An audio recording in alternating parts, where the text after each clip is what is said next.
CPM ও কংগ্রেস কর্মী সমর্থকদের সঙ্গে নিয়ে নকশালবাড়ির বিভিন্ন গ্রামে প্রচার সারলেন দার্জিলিং লোকসভা কেন্দ্রের কংগ্রেস প্রার্থী মুনিশ তামাং।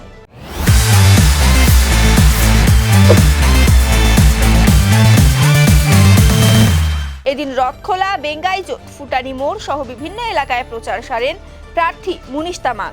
তিনি বলেন, বিজেপির মিথ্যাচার ও তৃণমূলের দুর্নীতির অপশাসন সরিয়ে মানুষ পরিবর্তন চাইছেন।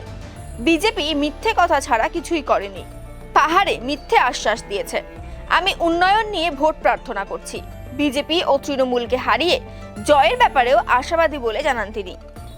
मैं पिछले कुछ समय से दिनों से जब प्रचार में चल रहा हूं तो मुझे बहुत अच्छा रिस्पांस मिल रहा है, क्योंकि यहाँ लोग भाजपा के झूठ की राजनीति से तंग आ चुके हैं और तृणमूल का भ्रष्टाचार और अत्याचार से तंग आ चुके हैं।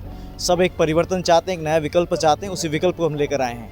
अभी तक जो भी मुद्दा हुआ है केवल नेताओं का मुद्दा या केवल स्लोगन का मुद्दा है, केवल इसमें नारेबाजी है, मगर हम सच में जन के मुद्दों से जुड़कर काम करना चाहते हैं।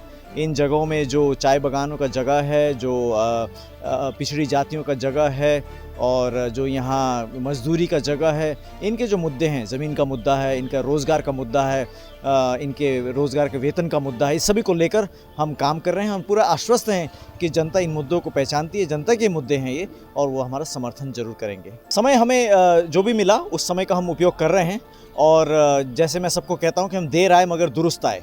हमसे पहले जो भी आए वो जल्दी आए मगर सुस्त आए। वो सुस्त इसलिए कि उनके पास कोई मुद्दा नहीं है, उनके पास सिर्फ नारे हैं। हमारे पास मुद्दा है, जनता के साथ जुड़ने का हमारे पास तरीका है, जनता के साथ जुड़ने का हमारे पास बातें हैं, और जनता हमें अच्छे से एक्सेप्ट कर रही है। उनका रिस्पांस हमें अच्छा मिल रहा है। हम कॉन्फिडेंट हैं कि हम इस बार जीतेंगे दार्जिलिंग को। हम दोनों के अगेंस्ट में लड़ रहे हैं, हम दोनों को हराएंगे, दोनों ताकतों को हराएंगे, क्योंकि दोनों जन विरोधी ताकत हैं। उन ताकतों को हराकर जनता का एक मुद्दा को लेकर हम आगे बढ़ेंगे। इस राजनीति को हम आगे बढ़ाएंगे। पहाड़ी नहीं, सब जगह, पहाड़, समतल, संपूर्ण दार्जिलिंग में जितने भी वर्ग हैं, जितने भी इकाई हैं, सब जगह, और यहाँ ही नहीं, मैं तो कहता हूँ पूरे देश में भाजपा झूठ बोलती है। सब लोग जान गए कि भाजपा जुमला पार्टी है। वो कहने के लिए कुछ भी कह देगी।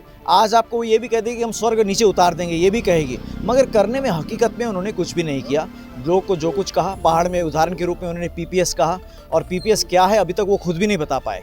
उन्होंने जनजाति की बात की, उन्होंने ज़मीन की बात की, उन्होंने बंद चाय बागानों की बात की, सेंट्रल यूनिवर्सिटी लाने की बात की, हॉस्पिटल लाने की बात की, कुछ भी तो उनका नहीं हुआ। तो इसलिए अब जनता ने उनको बहुत समय दे दिया, 15 साल दे दिया, और 15 साल कोई कम नहीं होता। 15 साल में एक युग बीत जाता है। तो इसलिए अब जनता उस सब को तिरस्कार करके, उनकी राजनीति को तिरस्कार करके एक जन का राजनीति को यहाँ स्थापित करेगी, और उस जनता के मुद्दों को लेकर हम आगे बढ़ेंगे। हम फुली कॉन्फिडेंट हैं कि हम यहाँ पर जीतेंगे, क्योंकि ये जनता का मुद्दा है, और जनता के साथ जुड़ना है। जनता का वोट है, और जनता ही हमें विजय दिलाएगी। Thank you.